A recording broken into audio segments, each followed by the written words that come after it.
February 10th, 1979, 5:30 p.m. A beauty salon in Belmore, Long Island. Theresa Ferrara hung up the phone, grabbed her coat, and told her 19-year-old niece Maria she'd be back in a few hours. Someone was waiting. There was $10,000 on the table. Easy money. She walked out the door and vanished. 3 months later, fishermen found what was left of her body floating in Barnegat Inlet, New Jersey. Mutilated, decomposed, barely recognizable. Police in Long Island's Nassau County are trying to find out whether a headless torso found on a New Jersey beach last month is that of a beautician reported missing in February from Queens. Police say the beautician was 27-year-old Theresa Ferrara, part owner of Apple Haircutters in Long Island.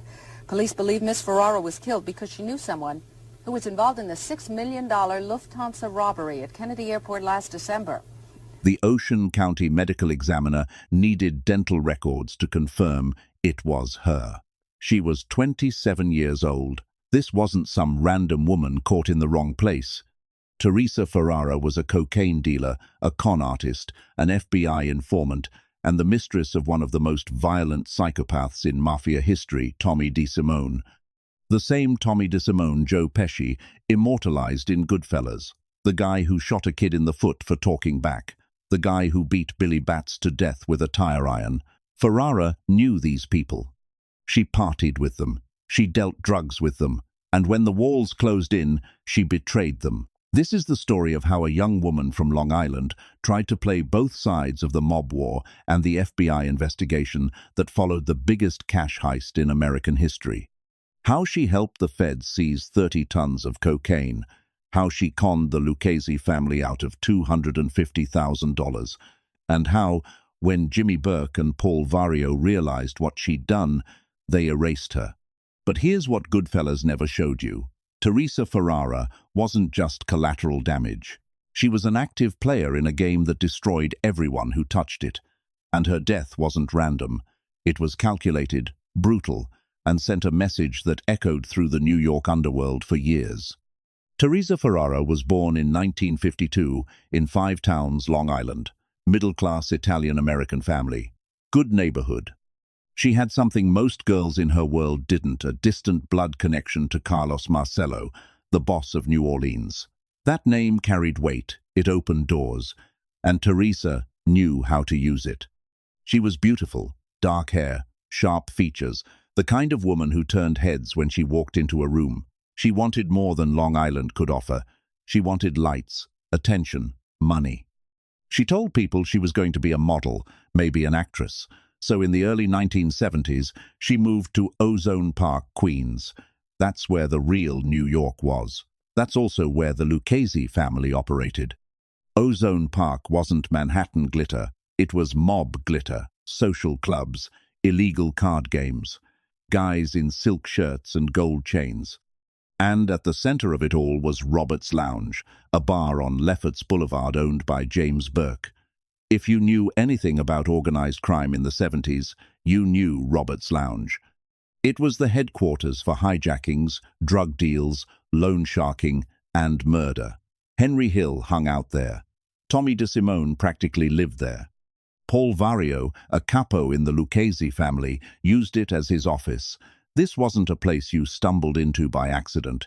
You went there because you were connected, or because you wanted to be. Theresa Ferrara became a regular. She wasn't intimidated. She liked the danger. She liked the money. And in 1972, she met Tommy DeSimone. He was 29, married, violent, unpredictable. A stone-cold killer who'd murdered his first victim at 18. DeSimone was a made guy's worst nightmare, useful but uncontrollable. He hijacked trucks. He dealt heroin. He murdered without permission, which violated Mafia rules. But he was under Jimmy Burke's protection, and Burke was untouchable. So DeSimone did whatever he wanted. Theresa started an affair with him. You have to understand what that meant. Getting involved with a married mobster wasn't just risky, it was disrespectful. Mob wives had a certain status. Mistresses were tolerated as long as they stayed invisible.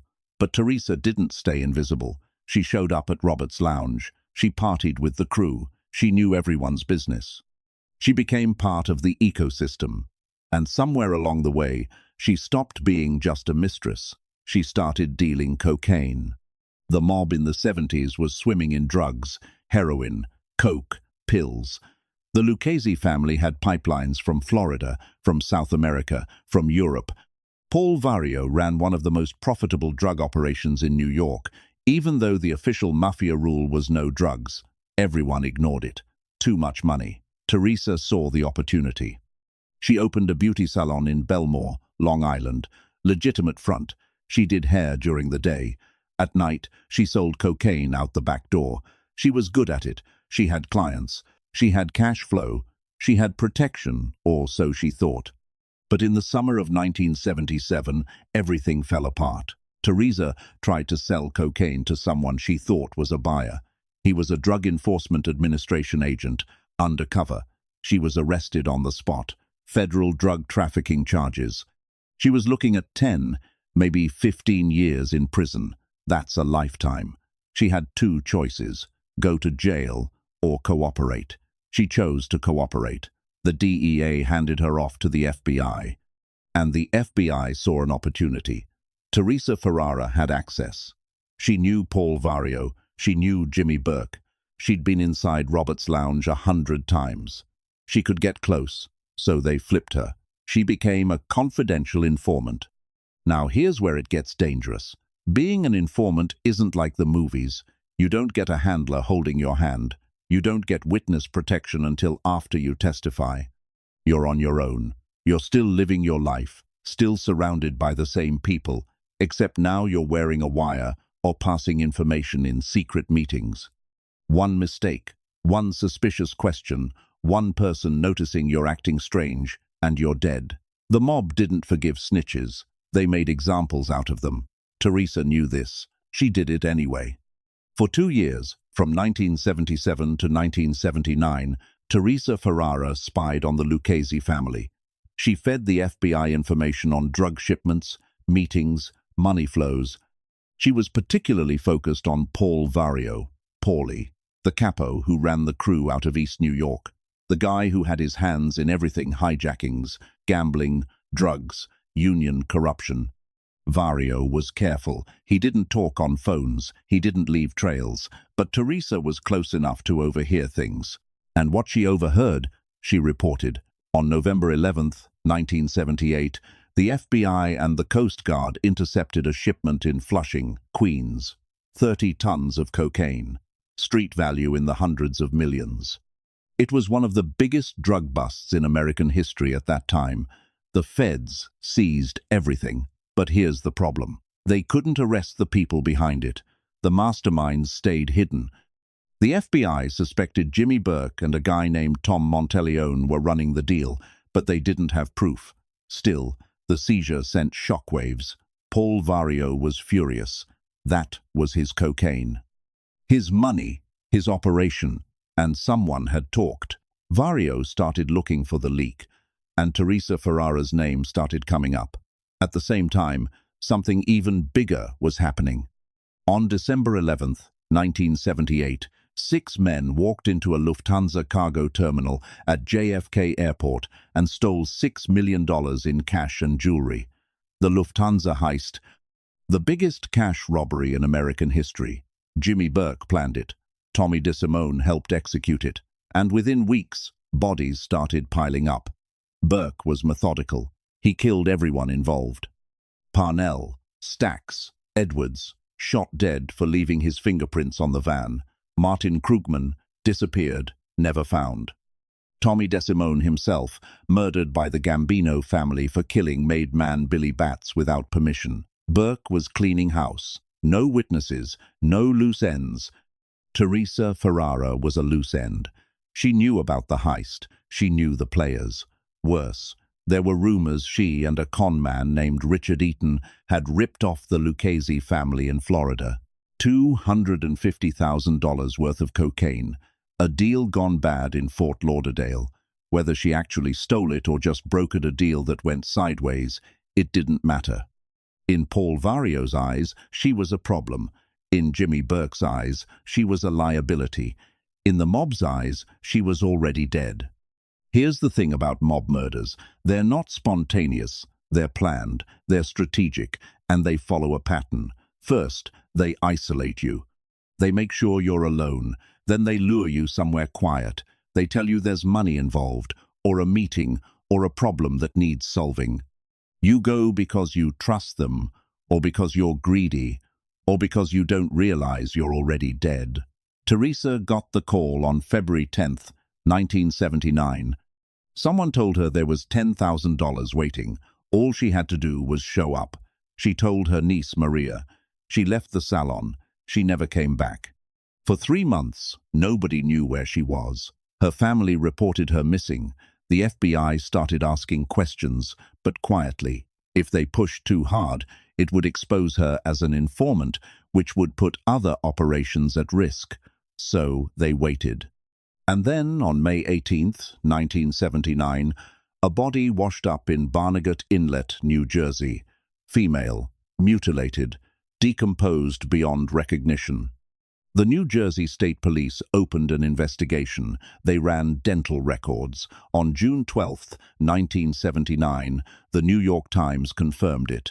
The body was Theresa Ferrara. The autopsy didn't reveal much, too much decomposition, but the mutilation told a story. This wasn't a quick hit.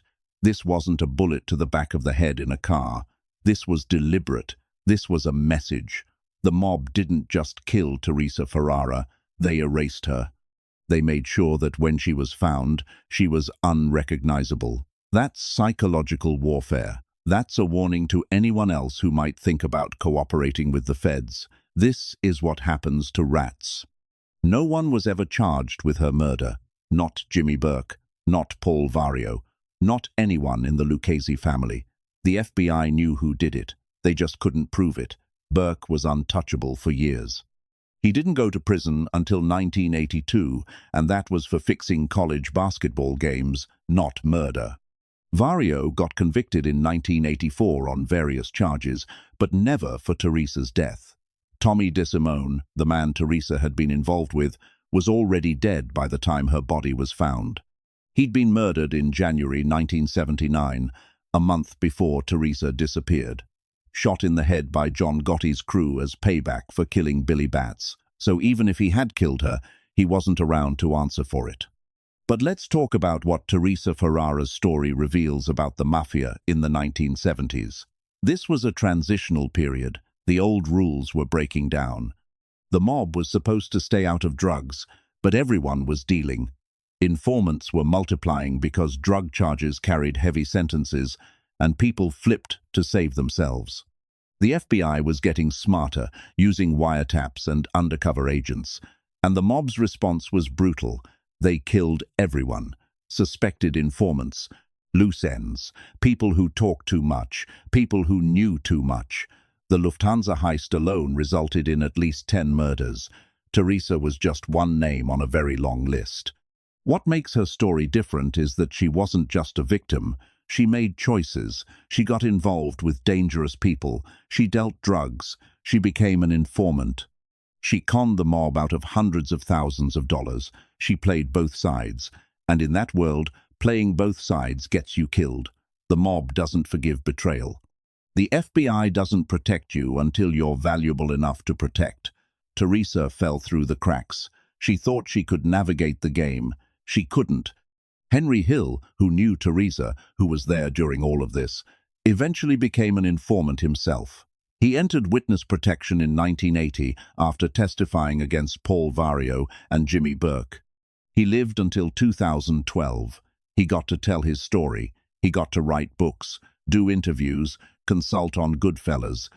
Theresa Ferrara got 3 months in the ocean and a 2-paragraph obituary in the New York Times. That's the difference between being useful to the government and being expendable. Jimmy Burke died in prison in 1996. Heart attack. He was serving 20 years to life for murder. He never admitted to killing anyone. Paul Vario died in 1988, also in prison, from respiratory failure. The Lucchese family continued operating. New bosses, new crews, same business. Theresa's murder was never solved because no one wanted it solved. The mob wasn't talking. The FBI moved on to other cases. Her family got no justice, just a body, a death certificate, and the knowledge that she'd gotten too close to the fire. Now here's what Goodfellas didn't show. In the movie, there's a brief scene with a woman named Theresa. She's a minor character. She's at a party. She's involved with the crew. Then she's gone. The movie doesn't explain what happened to her. It doesn't show her murder. It doesn't even mention she was an informant. Martin Scorsese made a choice to keep the focus on Henry Hill's story, and that's fair. But it erases a crucial part of the Lufthansa aftermath. It erases the fact that women were involved in this world, not just as mob wives, but as dealers, as informants, as casualties. Theresa Ferrara's story is uncomfortable because it doesn't fit the narrative. She wasn't innocent. She wasn't a hero. She was complicit, and she paid the ultimate price. What do we take from this? Theresa Ferrara made $10,000 sound like a good enough reason to walk into a trap. She believed she could outmaneuver men who had been killing people for decades. She thought her connection to Carlos Marcello, her relationship with Tommy DeSimone, her value to the FBI would protect her. None of it did. In the end, the mob decided she was a problem, and problems get eliminated. That's the code. That's the business. And it doesn't matter if you're a made man or a woman from Long Island trying to get ahead. If you cross the line, you disappear. The beauty salon in Belmore closed down. Maria Sanacor, Theresa's niece, was the last person to see her alive. She carried that for the rest of her life. The FBI file on Theresa Ferrara is still sealed. The details of what she reported, who she named, what operations she helped dismantle classified. The people she informed on are mostly dead now. The mob that killed her has been prosecuted, convicted, and dismantled by RICO cases in the decades since. But her murder remains unsolved, because in the end, no one cared enough to solve it. That's the truth about organized crime. It's not glamorous, it's not noble, it's not a brotherhood, it's a system that uses people and discards them. Theresa Ferrara was used by the mob, used by the FBI, and discarded by both. Her death was a statistic. Her life was a cautionary tale. And her story, the one Goodfellas never told, is the most honest picture of what it really means to get involved with the Mafia. You don't win. You just survive longer than the others. And if you're unlucky, you wash up on a beach in New Jersey, unrecognizable, unmourned, and forgotten. This is what happens when you play both sides. This is what happens when $10,000 sounds like enough to risk your life. This is what happens when the mob decides you know too much. Theresa Ferrara walked out of a beauty salon on a cold February night in 1979. She thought she was going to make money. Instead, she became another name on the long list of people the Mafia erased. No trial, no justice, just silence. And that silence says everything.